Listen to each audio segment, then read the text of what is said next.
Hey, what's up there? We're going to be taking a look today at transfers, decals, just adding really good details to your models to make them come to life in a way that you probably can't do freehand, which is why you've got transfers anyway. So let's get into it. So if you're anything like me, you've probably got loads and loads of these sheets in a box or in a drawer that you barely ever use because you never really got around to it. But they are a fantastic way of adding lots and lots of detail to your miniatures without having to go through any really painstaking freehanding process.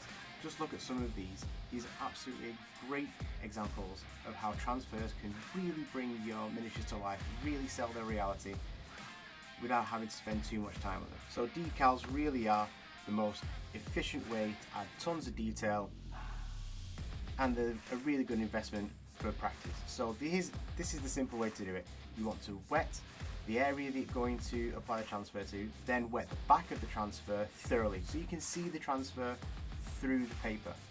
Now you want to wet the top, and then you want to just keep on gently poking away with the brush until it comes loose. Most of these come pre-cut anyway, so then you just pick it up, put it on, and then using the brush to push it around, get it into position. You do need to work fairly quickly and confidently, so it does take a little bit of practice. But once you get your hand down to this, it couldn't be simpler. Transfers in place, and that's it. Now you're going to want to protect your transfers so they don't get scratched, scuffed, or peel off easily. So the best way to do this is just by applying a fairly generous coating of matte varnish. Not too thick, not too thin. You can apply too thin coats if you want to, but I've never felt the need to myself. So we're going to just get over the transfers that we've applied with the matte varnish, and then we just leave that to dry.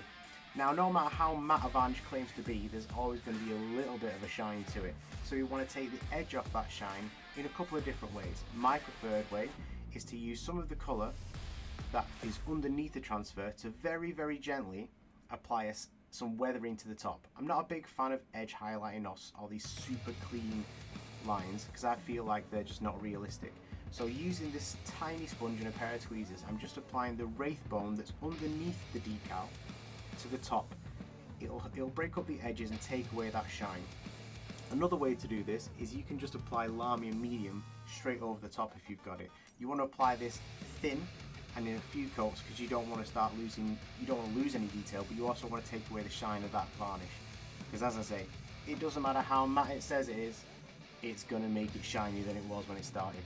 And we don't want things to be too shiny because we are in the far-flung future of a grimdark universe. So, with the weathering applied and the detail protected on the transfers by the varnish, the model's ready to go. And as you can see, they look fantastic. And you can even get into making your own transfers and decals, but we'll make another video about that at another time. So, hope you enjoyed it. Don't forget to drop a like and subscribe if you like the video, and I'll see you in the next one.